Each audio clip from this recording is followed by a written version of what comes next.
the chosen. Be brave, Professor. Be brave like my mother. How do you feel? Excellent. Really excellent. Hey everyone, welcome to Hogwarts, a podcast. Hey everyone, welcome to another episode of Hogwarts, a podcast. We are covering Chapter 19, Elf Tales. Elizabeth is back with us. Hey everyone. So this is a pretty interesting chapter. Obviously it involves elves of some sort, but not the tales of elves. We'll get into that a little bit later in the chapter, very late in the chapter. But before we get into any of this, we do have a shout out from a very recent chapter that we've done. It's Half-Blood Prince, Chapter 17, A Sluggish Memory. And this is from our frequent correspondent now, AV. Hey. So, AV says, what's up with these pictures always complaining about waking up? Do ghosts also sleep? Oh, that's a good question. The fat lady also makes the password. That's why when Sir Cadogan, whatever, was the portrait, he kept changing it. That's a good point. We forgot about that. It is a good point that we did forget about. However, I'm not disagreeing with that. That's probably very true. But I do get the impression that he, as a Gryffindor portrait, I guess, entrance keeper, however you want to describe that. Defender of Gryffindor Tower. Sure. He went a little rogue. He went I get extreme. the impression he went off script just a little bit. He went extreme. I mean, he had multiple passwords. But... I don't know if he's the norm in that or he's an outlier. I mean, obviously he's an outlier, but no, that is a good point that we definitely did forget about. So thank you for that. I do enjoy the comment about all these portraits sleeping so much. I mean, like, again, they have fascinating lives in their portrait world. Well, the portraits in Dumbledore's office... They're constantly sleeping. Yes, well... Or feigning quote-unquote sleeping. Yeah. I think that's the go-to break in case of emergency. The default setting for, we have important things to discuss. Be involved, but don't be involved. Yeah, I could see that. Kind of thing. Like, feign privacy. But it does make me wonder, too, is it, like, sleep from boredom or sleep from, like, being all...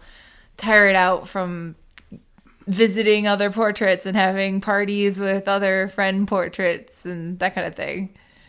I also get the impression that some of the so the portraits are supposed to be impressions of the person's actual life, especially the ones of the headmasters and mistresses in Dumbledore's office. Those are supposed to be like literal impressions of actual real people. Right. So if there are ones that happen to be particularly sleepy, like actually sleeping, like nodding off. Constantly sleeping in their portraits. Part of me wonders if that person had their portrait done when they were particularly elderly, and that was like literally all they had in the tank. Like they're sleeping like a koala 18 hours a day. I feel like my portrait would be me napping quite a bit because I do love my sleep, which is why I probably wouldn't be a ghost because I get the impression that they don't get any sleep, which is really sad. Well, yeah, I don't know about ghosts. I think they would try. I think it's like the same as food and drink. Like they can't. But then you have gotta find that something joy. to do 24 hours a day, which sounds like, wow, I could have 24 hours a day to do whatever I want. Except, can you actually fill that time? I don't know that you can do that day after day after day. Like, you'd have a lot of just downtime. Then you'd have to do something, just wander around the castle. The joys of the afterlife. Because also the impression you get is they don't travel per se. They're generally they're bound like stuck to the castle. Yeah. Yeah. So that would be, and I get Hogwarts is an interesting place, but it ain't that interesting. Anyway. Thank you for the comment and the questions, AV. We appreciate it.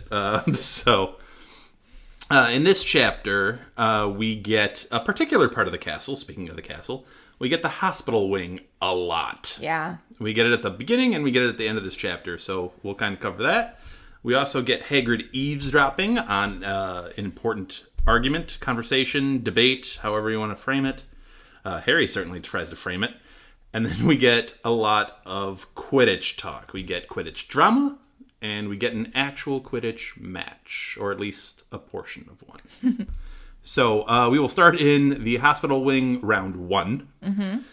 And this is basically the aftermath of the Ron, Harry, Slughorn, Romilda Vane of it all, with Ron's poisoning and his recovery. Fred kicks off the chapter by saying, well, not one of Ron's better birthdays. No. Him and George were there to give him his birthday present, which they said originally they were going to just deliver to him in Hogsmeade, but they didn't show up because Hogsmeade was closed for the students that day. Fred and George have an interesting vibe in this section. It's like they're still cracking jokes. They seem more adult. But they seem more somber. Yeah. Like they recognize the gravity of the situation. We're like, Ron could have died. Right. Like legitimately. Right. Could have died. And I'm not saying like they're not cracking jokes all the time anyway, like outside of this particular scene. I'm sure that they are. Mm-hmm. It's just the tone of this particular situation they seem to recognize, like, we came very close to losing a brother. You know what it honestly reminds me of? Since we just saw Inside Out, too. Spoilers for those who haven't seen it yet, but Joy... We're on, like, the third weekend. There's potential spoilers there. Just the comment of the character Joy at one point says how difficult it is to always stay happy. And I feel like Fred and George kind of deliver that joy to the Wizarding World, but it is difficult to always stay upbeat and positive and joking around. So this might be one of those moments where it's like, reality sucks. I do want to comment on them trying to purchase Zonkos. I think it's a great move. Mm-hmm. I think it's a very savvy business move. Filch would not like it. Filch would not like, well, I mean, Zonkos is anything. He's been battling Zonkos. So now it's just a new, reinvigorated business coming in. But it's a savvy business move because it makes a lot of sense. Mm-hmm. And it's great that they've gotten the capital now that they could potentially make such a move as buying a relatively, at least pre-Wizarding War resurgence, successful business in Hogsmeade. So they're doing great, clearly, if they're thinking about purchasing other companies. And then there is a little bit of a financial risk that they would be taking in that. Sorry, I'm getting into the economics of the Wizarding world. But there's obviously a little bit of a financial risk in doing that because, again, this is a resurgence of a Wizarding war. Mm-hmm. Like, you don't know how the market's going to react. Right. You don't know how the world's going to go. And you already have a shop in Diagon Alley, which is somehow, some way still standing because the rest of the shops in Diagon Alley, as we've seen, have taken definitely a hit. So it's a little risky to be looking at expansion. It's probably cheaper property, so it makes sense to try to buy it up now. But you're right. Like, if Voldemort rises to, like, dictatorship level and he sees our joke shop selling you-know-poo, I don't know if he's going to be so thrilled about that. No, he would. He might let them keep the shop, but that product is not going to fly. Yeah. No. Secondly, do you think if they would ever actually add Weasley's Wizard Wheezes in the Hogsmeade at the Wizarding World, so you have one in Diagon Alley and one in Hogsmeade then? Or would they keep Zonkos? You should keep Zonkos. They would probably keep Zonkos. But anyway, I digress. So I feel like the other strong vibe I get here is just kind of a sadness for Harry because I feel like it's always down to him to retell the traumatic stories that he has witnessed, survived, fought through. And tell it again and again and again and again. Every year. Yeah. And it's draining enough to do it once. Mm-hmm. To do this for the 6th year in a row and be more and more and more involved in it. I mean, this one is maybe, I don't know if it's more traumatic or less traumatic than the Department of Mysteries because everybody was in danger and everybody was hurt and everybody had a very real chance of dying. And your godfather died. And your godfather passed away. Or is this your best friend almost died? Came very, very close. Yeah. So whatever. You could, and, Goblet of Fire, you saw Cedric die, you saw your parents come back. that's traumatic. Like, this kid has been through a lot and had to retell it over and over and over again. I mean, I guess the one good thing is that Harry is perfectly fine obsessing over the theories of the poisoning as opposed to being more like Hermione of sitting in the silence and being very, very frightened. Him and Ginny are just, and Fred and George, they're just going theory after theory after theory after theory. They had like 6 total theories. Lots of speculation. It was first like Slughorn could have poisoned the drink when Harry wasn't looking. And he's like, okay, sure, but why would he do that? And then they were like, well, maybe he meant the drink to be for you. And maybe Slughorn's a Death Eater and he could be under the Imperious Curse. And they're like, or he could be innocent and maybe he was supposed to be poisoned instead, like Voldemort. And the Death Eaters supposedly don't like him, so maybe they tried to kill him. And they're like, well, actually, maybe the poison was meant for Dumbledore, because he did say that the mead was supposed to be a Christmas gift. So it's just like wild speculation going on. To be fair, some of the speculation is coming from Fred and George, which is understandable in their situation here. Yeah, they don't know Slughorn. And they don't know Slughorn. That's the other thing. So you have Harry and Ginny primarily stepping up, being like, none of that really makes sense. You don't know him like we know him. That doesn't track. Right. And then Harry gives insider information, like you said, about, well, he was running away from the Death Eaters. If anything, they want to punish him, not reward him. And he doesn't say it out loud, but we do get to read he's thinking about the memory. It's like, oh, maybe Voldemort knows he has this memory and wants to destroy him because of that memory. And then Hermione eventually does break out of her sullen silence and elaborate more on the fact that we don't know who this is, and the fact that they're trying these wild schemes that don't have a lot of chance of real success is more dangerous because the chaoticness of it leaves a broader range of collateral damage. Yeah, like they don't care what innocent person gets hurt along the way. The upshot of it is Ron has roughly 1 week to stay in the hospital from this poison, which does sound awful. But then you remember that Katie Bell is still in St. Mungo's. Yeah, and that's been months. Yeah. So Ron is relatively lucky, I guess, which we'll get to Ron being lucky in a second. But Arthur and Molly are also present at Hogwarts, and they've already visited Ron and are currently consulting with Albus. I'm sure Albus is getting an earful from Molly. I can only imagine. Like, once again, my child has almost died. I can only imagine. Like you said, Hermione has been mostly quiet, except for her input as far as the chaos of it all. Hagrid ends up visiting after he hears. Why is he so late to the party? He has been in the Forbidden Forest with Aragog, who is worsening. He's been reading to him. And he's been reading to Aragog. That's so cute. I love it. I wonder what stories he's been reading him. Like the Itsy Bitsy Spider.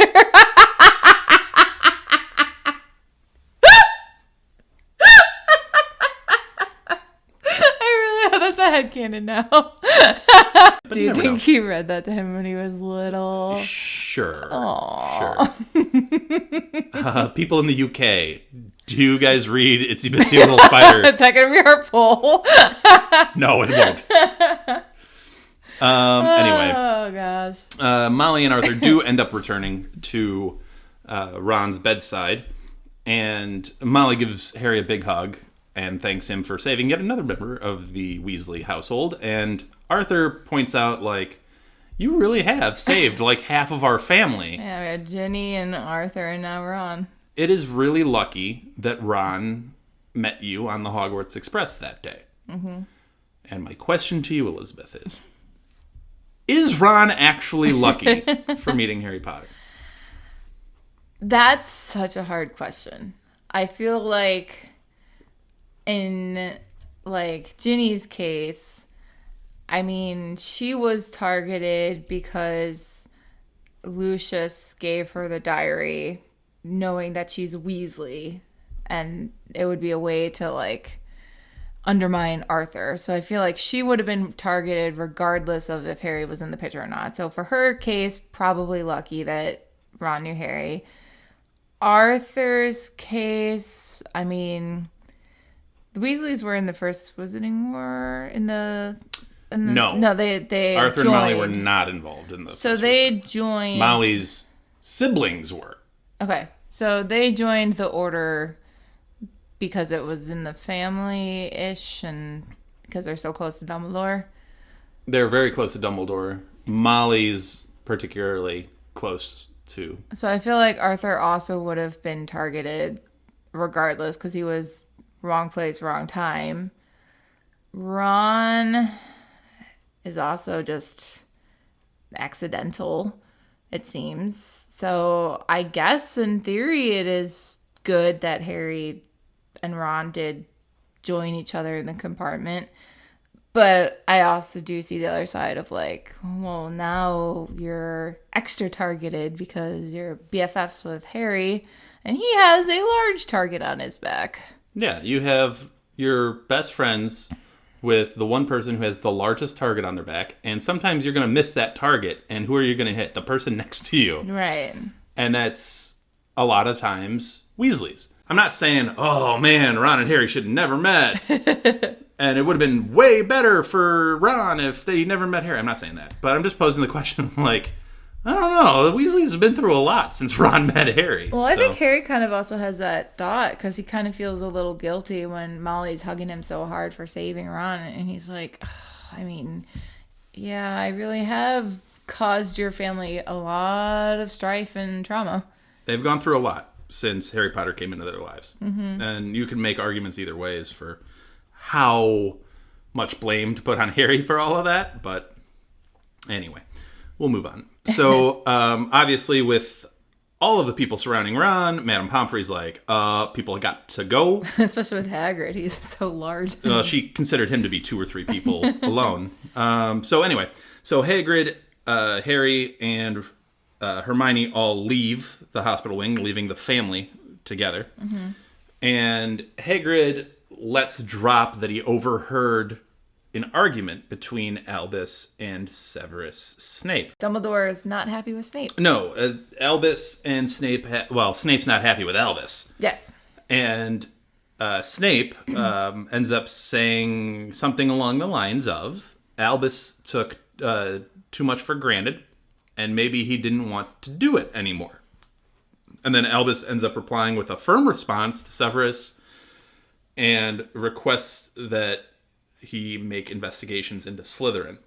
And he said, like, you agreed to do it, whatever it is, so you have to do it. Yeah, that was the firm response that he gave, was, sorry, you bought promised, it. Yeah. This is so... I do enjoy Hagrid immediately seeing Harry's face and be like, oh, wait, don't read too much into this. Like, I know how you are when it comes to Snape, and, like, please don't, like, fret. And, of course, Harry does not follow said directions. No, Harry naturally jumps to Albus, confirming suspicions by arguing. Obviously, Albus tried to shut down a lot of that by being like, Harry, I've given way too much lenience to you questioning my judgment. Especially when it comes to Snape. Especially when it comes into my teachers here. Can you please stop now? I'm telling you to stop. And then he just jumps right back into it, being like, I knew he was suspicious. And, which, Harry, there could be literally 1,001 reasons why they're having an argument. 1,001. And it could have everything to do with the Order. It could have nothing to do with the Order. It could just be literally like, hey, a kid just got poisoned. I've told you to maybe look into Slytherins a little bit harder. Mm-hmm. Why haven't you, like, really dug in on it? Mm-hmm. Whatever. It could just be literally anything. An administrative and a teacher having, like, a why aren't you doing this better conversation, which would be normal and reasonable. However, I will say this. Why did they have this conversation on the edge of the Forbidden Forest? I was literally just about to say and not that. in like, Dumbledore's in his office? Yeah. I don't know if it's just the fear of, like, someone seeing Snape go into Dumbledore's office, but that's perfectly reasonable for him to do so. So I don't know why they picked that location. Maybe they were just like, let's go for a stroll. Maybe. I don't know. Harry then has the thought. He trails down as to why Albus might be doing what he's doing and blah, blah, blah, blah, blah. And then he finishes with, perhaps Albus did not think it right to confide suspicions about his staff to 16-year-olds. I put the same quote down. You think? I'm sorry. I know this. I know this book is called Harry Potter and the Half-Blood Prince, and this series is generally referred to as the Harry Potter series. And I understand why we view everything through the eyes of Harry Potter and why Harry Potter must be involved in every little thing. No! I'm sorry. He shouldn't be involved in staffing decisions at the school. He shouldn't be involved in government decisions that are ruling a constituency. So Albus has every right to withhold information from him, and I'm sorry, Rufus has every right to withhold information from him. Why are we telling a child about any of this and letting the child dictate anything? I mean, it is a It's moment. a child. It's a moment of self-awareness on his part. Yes. I'm just 16. He is an adult. A very adult. I don't care how right Harry is about something, that still does not give him the right to rule. I don't care how smart your 16-year-old Hermione isn't even able to run a government or run the school. So why would you think Harry is? He's not. Instincts are not everything, and he clearly does not know the whole picture in any of this. So why give him any control? That's why Dumbledore hasn't. And that's why Rufus hasn't either. He's like, well, let's pump the brakes on you actually like... Well, Rufus just wanted to make him a mascot. He doesn't want to Still, give him... you can't just hand over the keys to the government to a 16-year-old. You can't do it. You can't let him start Were making you calls. trying to argue, though, that he should have some policy, like Rufus thoughts? is giving him leverage to get some things out of it, like having Umbridge fired. Because that is a... I mean, Fair. come on. That should have been done. Yeah. That is a Child clear... abuse should mean you should not have a job anymore. That is a clear misstep in how they've run their ministry. That's fine. But if we're talking about like actual government positions on things and how they're running a government, no. Harry should have no input on that. He doesn't know politics. He doesn't know what they're actually doing. He doesn't know anything about it. Dumbledore does. So Dumbledore and Rufus should have those conversations. Dumbledore has several high-level government positions in the Wizengamot and the Confederation of Like, he's fine. Harry has none of that. Like, what are we talking about? This whole discussion between Hagrid, Hermione, and Harry ends up getting interrupted by Filch.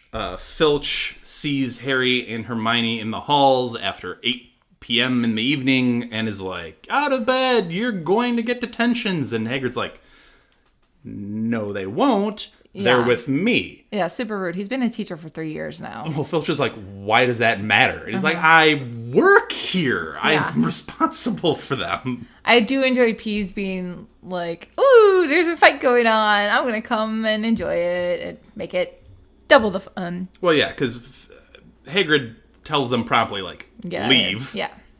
And they stunningly don't have to ask twice. They're gone, and you can hear the yelling of Filch and Hagrid down the hall. Which, honestly, I give Filch a little credit to standing up to Hagrid, because if Hagrid is getting mad at me, I don't know that I'd be standing there yelling at this half giant. Honestly, I feel like it's more he wasn't noticing Hagrid and was just more focused on the students.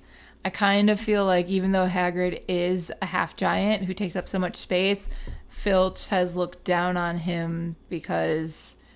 Still, to stand there and have a yelling match with a half giant. Okay, Filch. I didn't know you had that in you. Well, Hermione goes to bed. That's when Harry's thinking about the Dumbledore quote that you said. And then he gets confronted by Cormac. Yes, McLagan tried to wait in the shadows of the Gryffindor common room. Probably fell asleep. And he noticed that Ron had gone to the hospital wing and did not look to be in good shape. So he stalked Harry to ensure that McLagan himself is Ron's replacement on the Quidditch team. Harry is a little surprised that no one really raised too much concern about Ron, and he surmises that it's a combination of things. One, he's fine. Yeah. He didn't die, so why He wasn't even fret? sent to St. Mungo's. He was Yeah. kept here. He's generally fine. And two, people assume that it was just an accident because he happened to be with the potions master at the time. So this seems more accidental than malicious, which is what Katie's Bell's incident seemed to be. Right. So there's that. He does shift his attention to Quidditch because McLagan won't let him forget it. So I mean, McLagan is like, if Ron doesn't make a recovery, I'd be a much better permanent keeper. I should definitely join the team. well, Also, all your other players, they kind of suck, and I think I know the best plays for Quidditch. Well, McLagan had the best tryout after He did. Ron. So and Harry acknowledges this, he deserved the spot. He earned that. But he's definitely proving Hermione's points to be true of like, you don't want this person on the team. He's got such an ego. He's going to make your life miserable to try to deal with. And that's exactly what he's doing. He's like stalking Harry as much as Harry stalks Malfoy to try to just like be in this like fly in his ear buzzing about why Quidditch strategy Quidditch is and all like that why kind he's of the Quidditch expert of the world. Harry does actually, so the next match is against Hufflepuff, and he does have a little added motivation because he does want revenge on Zacharias Smith, who is still the chaser for Hufflepuff. Because Zachariah Smith was the commentator. Correct. Right? And he was giving a very rude comments. very biased account of the match. But Harry finds himself not really all that interested in Quidditch because he, quote, rapidly became obsessed with Draco Malfoy. That is a direct quote from Harry Potter.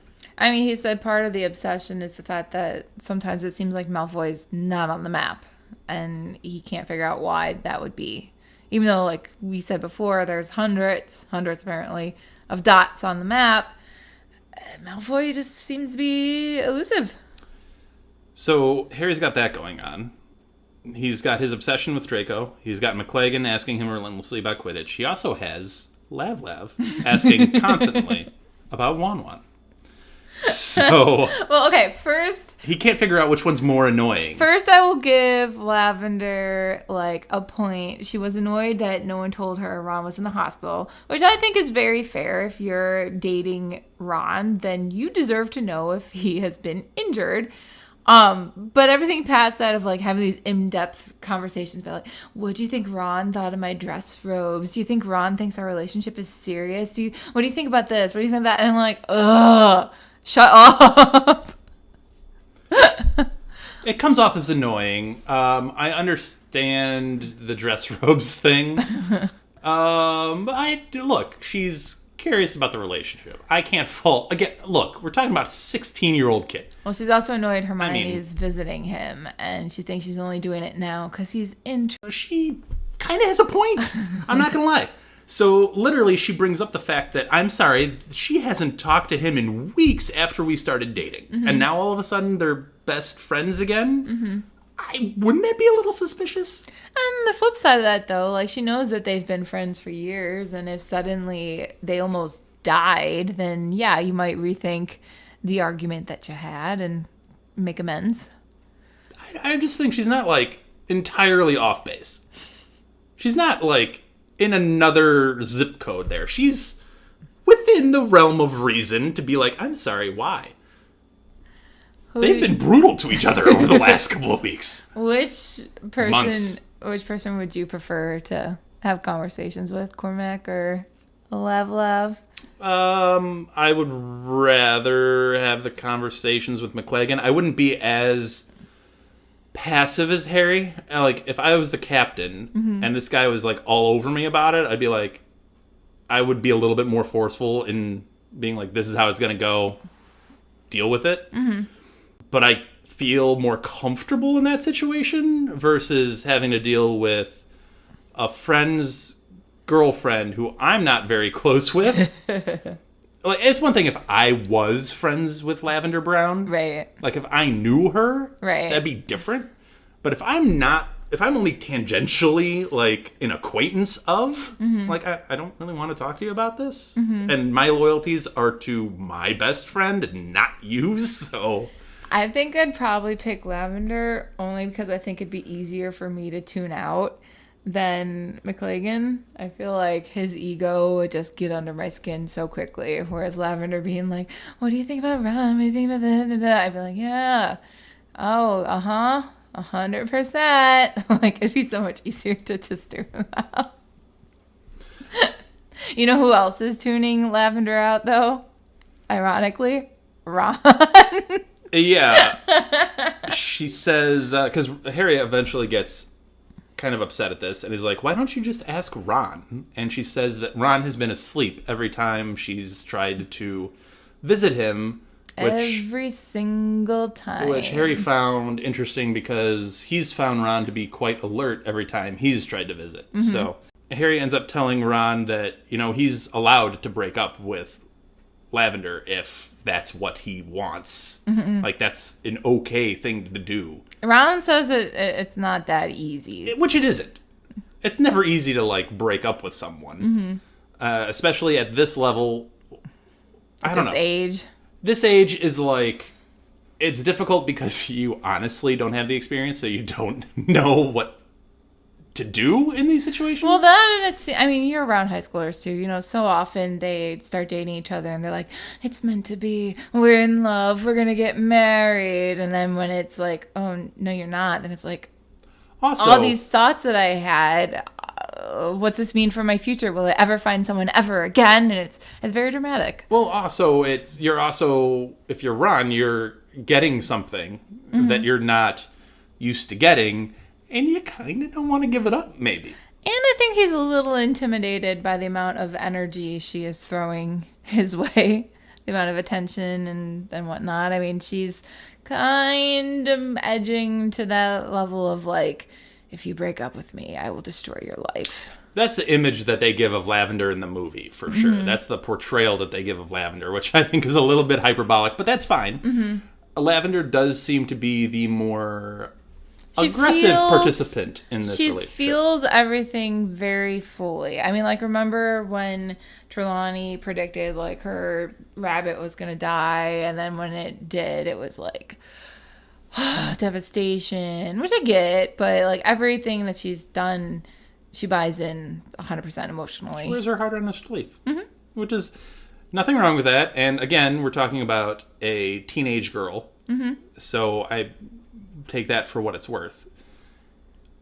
Teenagers are a whole vibe, and I know we have some teenagers listening to this podcast. We are not teenagers, nor have we been for a while. But and we're not saying anything against teenagers. I love working with teenagers. It's so much fun. All we're saying is you do have to take this all in through a certain lens. Like I said earlier, you're not going to hand over... If you're Dumbledore or you're Rufus, you shouldn't feel like you have to explain your decisions to a 16-year-old. That's way beneath you. You shouldn't be doing that. And here, you can't really critique a teen... And I've been on this bandwagon for a long time in this podcast, but you can't critique a teenager for having emotional, sometimes not so logical reactions to things because they're a teenager. All right, That's it's what teenagers literally do. the stage that their brain is in, and these emotional situations is their first time doing it, and your first time with anything is going to be just chat the best that you can. So, no, we love our teenager listeners. Yes. Now, there is this interesting thing with the game coming up. Harry tries to visit Ron in the hospital wing prior to the game, which is fine. That's cool. I get that. Kind of like, hey, just checking in, visiting you. Well, because Ron can't come down to the match. Right, he's still in the Madame hospital. Pomfrey won't let him. Right. So he decides, like, people are leaving for the match. Hermione already left for the match, which, honestly, already, you're too late. If the if the stands are starting to fill, If Hermione has already and you are a left. participant in the match, you should already be in the locker room getting ready. Now, that does bring up an interesting point. Like, in regular sports, if you were that late as a player, your coach would... Fine you. Yeah. There'd be a fine. They don't have, like... Or you'd be benched. Yeah. It's interesting that there's no, like, adult coach. Like, I mean, I would think, like, maybe the head of house No, they would put it be on the like, captain. Yeah. Which And- the captain should normally, I'm assuming, be an older student, so you're getting a 6th or 7th year student. So you would think someone more mature who would show up, like, an hour, or if you would, like, 2 hours in advance of the match. But you should. Yeah. That's normal. Yeah. And if the crowd is already filing in, that match is happening fairly soon. You should have already been there. Mm-hmm.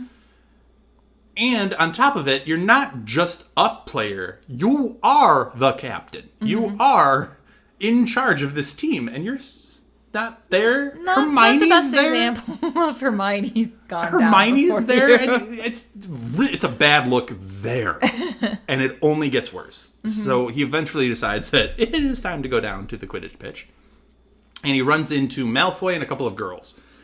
And By a couple, I mean 2.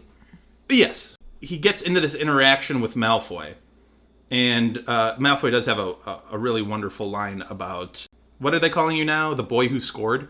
Which is just a funny line. It's one of Malfoy's funnier lines, but... I mean, Harry immediately is all suspicious, because one, he said the 2 girls look sulky and resentful, but then he's also like, where are you going? And Malfoy's like, I'm not telling you. Why would I tell you None of your that? business. Yeah. No, but he's like, I mean, it is suspicious. I will give Harry that Malfoy is not going down to Quidditch because he's been on the team. He should be invested in the outcome of the match. We know he likes to go to matches and make fun of anything Harry ever does wrong. So missing the match would be missing this kind of opportunity. But he must have something more important to do. So he gets distracted by this for a couple of minutes and ends up walking into the locker room or the dressing room, and justifiably the players are anxious and Ginny's particularly upset with him. Like, where were you? Yeah, it's like starting now. Yeah. And he's like, oh, I ran into Malfoy. And she's like, so? Why does that matter? Right. And, Harry gets aggressive with his response and then just goes out to the field. I'm like, you are the captain of this Quidditch team and you're showing up right at game start time? Imagine from all the players' perspectives, too. And you genuinely considered following Malfoy anyway and not showing up. Yeah. That is literally a sign of some sort of addictive tendency. Mm-hmm. Like, he called it an obsession earlier. This is the proof. If he's considering missing a Quidditch match to just stalk someone, that's really obsessive. Well, then also, like, consider from the perspective of the players. Like, we know the one veteran player who would be like, this is not okay, is Katie Bell, but she's not on the team right now. She's in the hospital. Everyone else, I mean, McLagan, this is his first match. He doesn't really know any better. Dean's on second match. Yeah, second match. So really the only veteran is Ginny. So she's right to be calling him out and be like, what are you doing? This is not okay. All these newbies here need guidance and you're showing up 5 seconds before we start. How dare you? You're letting McLagan give them instructions? Yeah, imagine what instructions he was giving this whole time. Yeah, he was probably on that Oliver Wood whiteboard trying to draw up like all kinds of plays and such. Yeah, I can't imagine Ginny was super thrilled about that. Yeah. So I personally, as an athlete and someone who's worked in athletics for his career, Harry, man, that's not good. Not good. But we have another thing that distracts Harry during the match, which is Luna Lovegood commentating. This is my favorite Luna moment, I think, out of the entire series. Wow, okay. If not the favorite, it definitely ranks in the top because I love Luna as a commentator. Like, if I was commentating on a sport, I would be Luna. And that's not an exaggeration. She does do some actual Quidditch commentating. She does do some. She's like, there's players. They're throwing the balls around. She notes that Harry is starting to argue with his keeper. She notes the discourse between Harry and Zacharias Smith. Well, yeah, because that's entertaining. But there's also clouds in the sky that look a certain way and score points. Who cares about that? That is where she becomes a little bit more aloof. And here's why you wouldn't do the commentating is because as soon as McGonagall gives you a glare, you would crumble. Luna is so aloof, she misses the resentment in McGonagall's voice and tone and continues on. Yeah, but like if I was commentating on a sport, I'm drawing attention to the people in the crowd. I'm paying attention to the colors of the athlete's shoes. McGonagall gives you a stern look, and then you're like, oh man. You would. Still makes me really happy. Fair enough. She does forget some of the Hufflepuff names. And McGonagall has to remind her of, and we love random offshoot names that don't really appear much in the series, but here's one. Cadwallader from Hufflepuff. And he does pop up a couple of times in this chapter because he scores multiple times during the match. So he's quite good. Mm-hmm. But yes, she does draw attention to the clouds. And for Smith performing so poorly, she ends up coming up with the phrase loser's lurgy. I love it. Yeah. So anyway, McLagan and Harry end up getting into a little combative back and forth. Well, first, he was yelling at Ginny for losing the quaffle because, the other guy got to score, but then he let in a goal. And then he was grabbing Peake's beater's bat to show him how to properly hit a bludger, as if he did not already know how to do so. Mm-hmm. Harry goes down and starts arguing with McLagan, or yelling at McLagan. And McLagan took a swing with the bat and ends up hitting bludger right back at Harry. He mishit the bludger. He wasn't trying to hit Harry, but mishits it and ends up cracking Harry's skull. Yeah. And sending him to the hospital wing. Yeah. Which is where we get hospital wing number 2. Which, Harry had wanted the match to go over quickly because he was like, oh, maybe I can go find Malfoy and see what he's up to if we get the match done fast. And it's like, nope. You missed that opportunity because you were bleeding. Yeah. For those that are unaware of anatomy, the skull is extraordinarily hard. Mm-hmm. It is not easy to crack a skull, and when it does happen, it is a very serious event. Mm-hmm. So Madame Pomfrey does mention, hey, I'm going to get you patched up. This is going to be not that bad of a thing, which is incredible work by Madame Pomfrey. And I kind of wish medicine works like that in the real world. She's the MVP. He ends up waking up in the hospital wing with his head heavily bandaged. I will say I love the interaction between them. We know Madame Pomfrey tells him, don't overexert yourself. And he's like, I need to go find McLagan so I can kill him. And she said, quote, I'm afraid that would come under the heading of overexertion. Yep. And then threatens him with the, I will go get the headmaster, which is pretty funny. But Ron ends up catching Harry up on everything that he's missed while he's been unconscious. Yeah, what was the final score? Gryffindor lost 320 to 60. Ouch. That is a shellacking. Mm-hmm. So much so that we brought up the Gryffindor Slytherin score, which we calculated it at, as far as we knew, 250 to 0, which is an epic beatdown. Mm-hmm. This is actually a 260-point difference. So this is technically worse. Not a great outing for the Gryffindor team. Which Ron's a little gleeful at, because he was worried that Harry would end up liking McLagan so much better than him and switch him out. It's like, that's not going to happen now. If you cracked his skull open, you're not going to stay on the team. You alienated the entire team by demeaning them constantly. So the entire team doesn't like you. Mm-hmm. And then you clearly didn't do your job. You gave up 320 points. Yeah. So 150 of that is a snitch. The rest was on you. Mm-hmm. And then, yes, you sent the captain to the hospital wing with a cracked skull.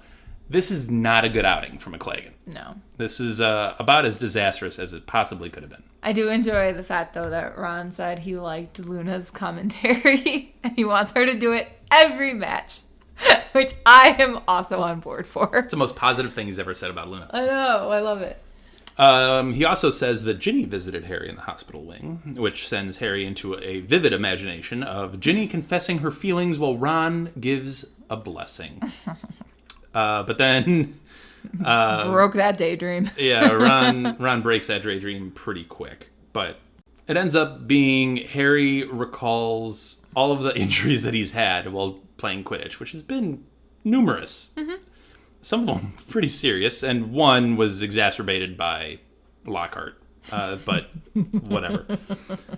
And then he recalls that injury and how terrible that night was, regrowing bones in his arm, which leads him to think of a visitor that he had during that night. Mm-hmm. Dobby.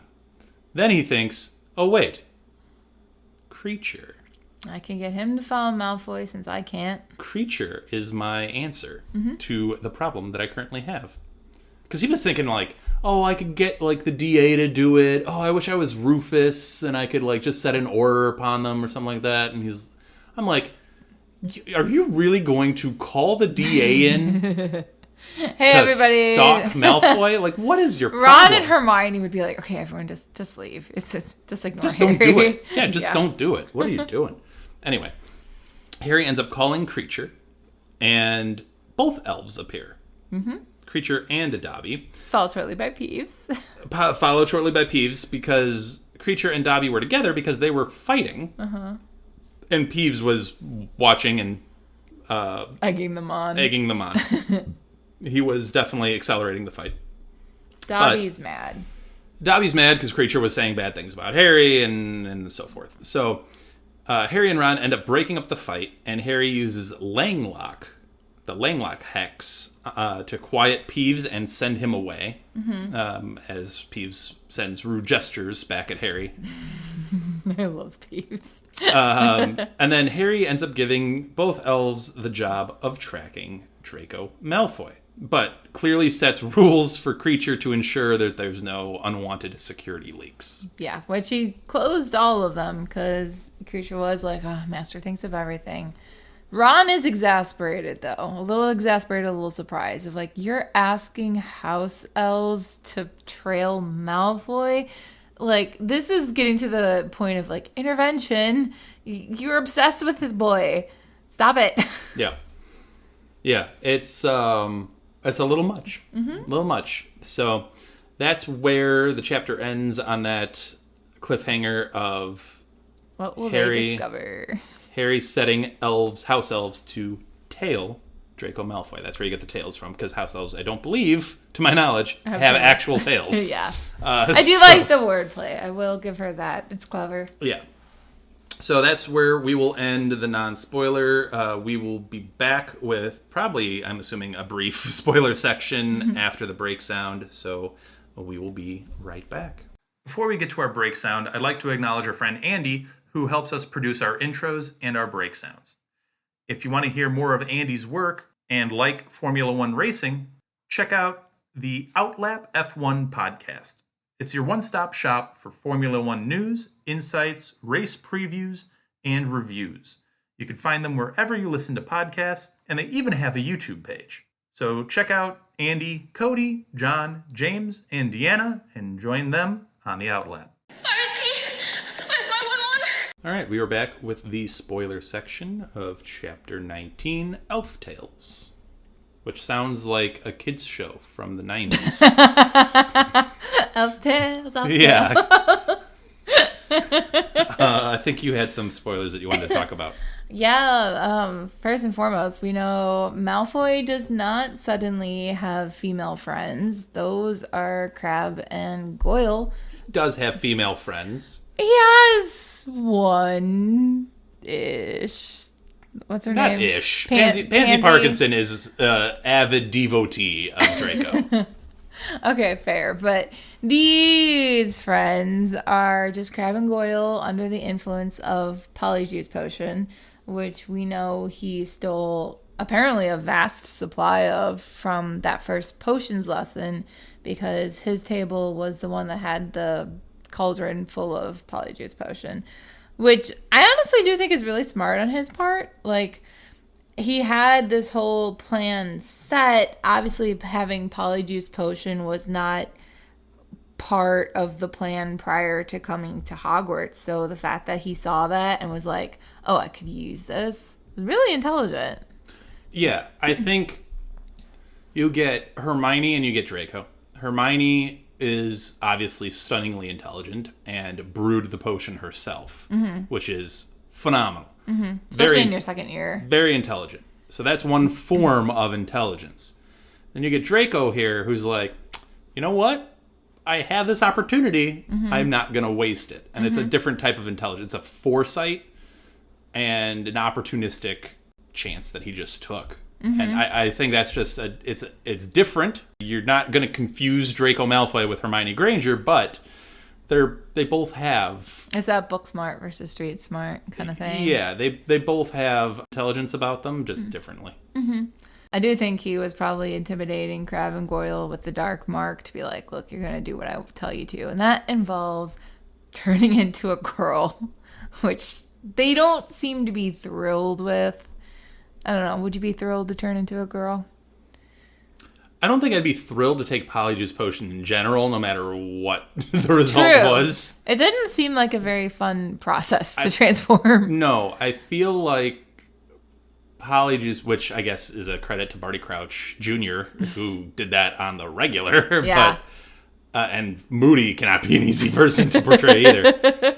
Or transform into. Yeah, that must be awfully painful. But I would rather take the, I guess, transfiguration route. Although I guess I better be good at it, because if that screws up, then I'm in trouble. But I guess I'd rather take that route of disguise. But... Well, we do know Dobby and Creature will soon reveal that Malfoy has been using the Verma requirement, and that's why they're transformed. They're in the Polyjuice Potion to stand as lookout. So that's what's going on with Malfoy. Which, again, is also clever. Yeah. Because you'd never know that Malfoy was particularly the one being sneaky or hiding, because it's not Crabbe or Goyle anywhere near them. Now, obviously, that doesn't work with the Marauders map. You know who they are, no matter what they look like.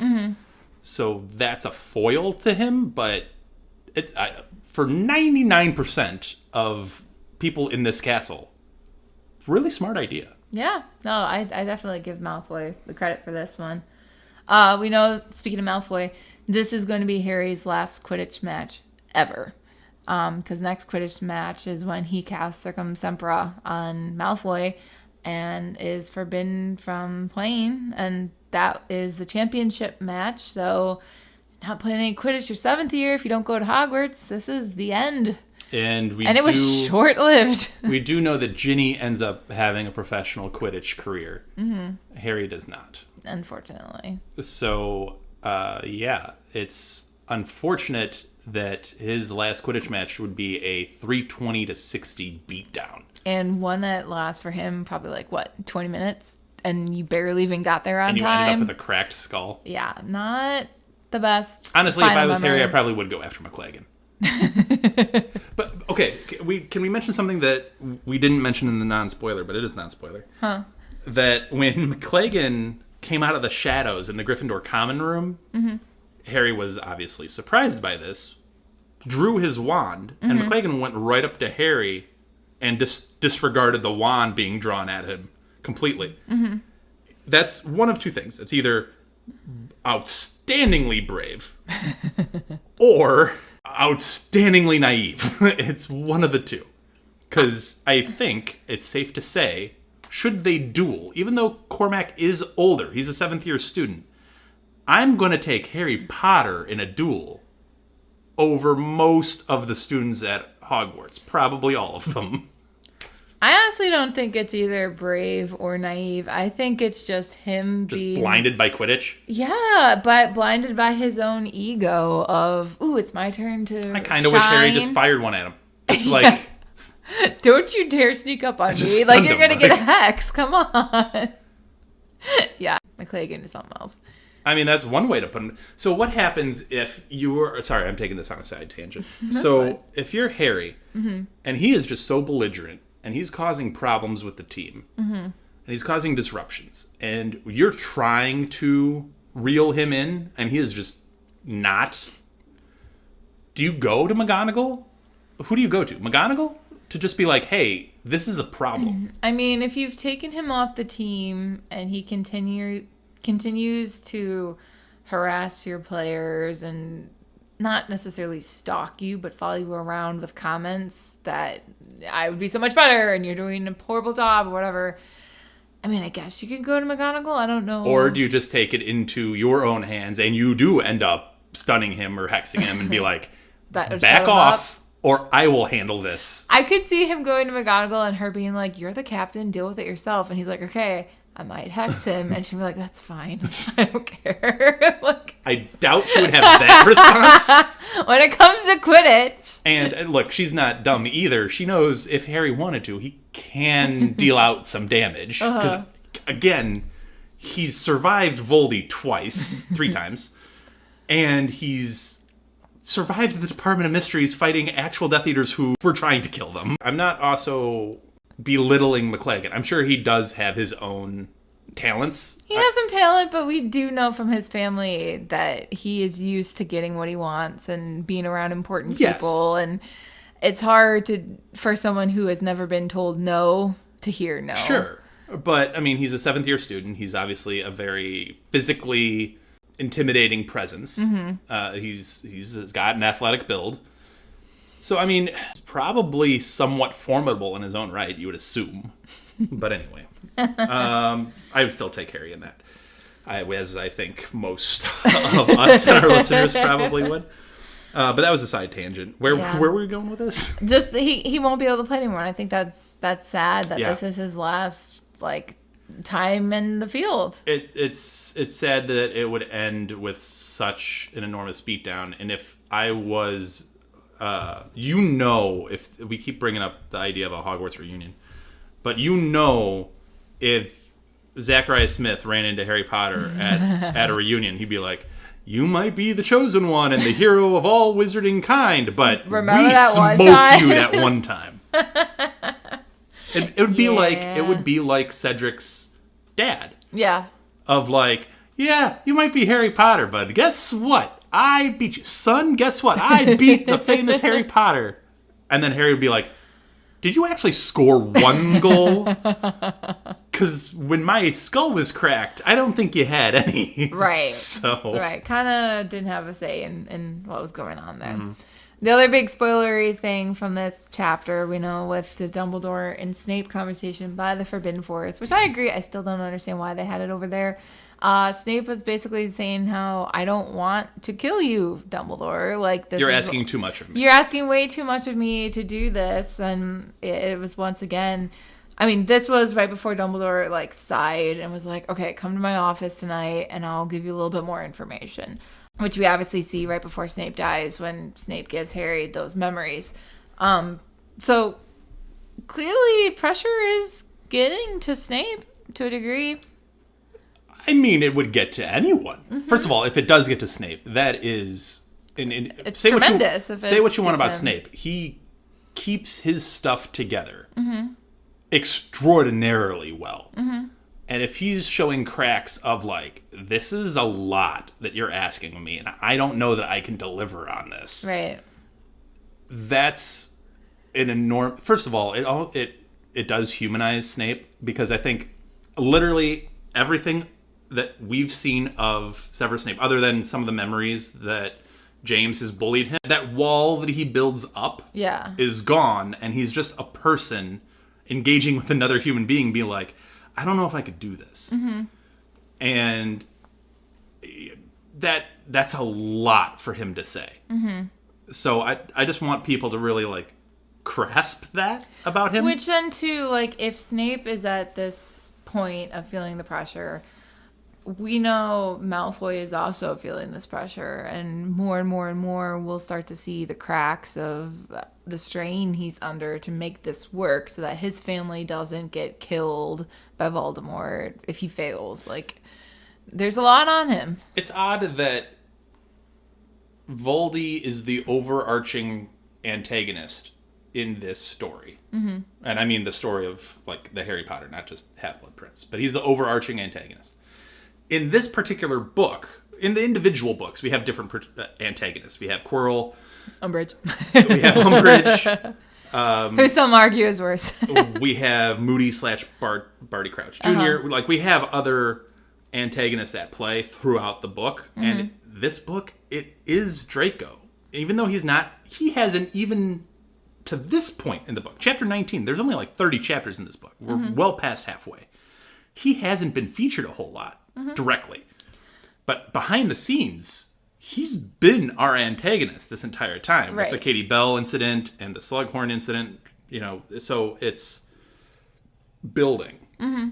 It's just interesting how she's decided. But that raises another point, too, of, even if Voldemort is the overarching villain, you don't see much of him, really. It's like those horror movies where the villain is only in it for, like, 10 minutes tops. And it's like the presence alone raises that anxiety and that anticipation for it. So when you do see it, it's like, oh, gosh. He's the individual that knocks the first domino over, and then it's a cascading... Yeah. Yeah. That's what Voldy really is. Mm-hmm.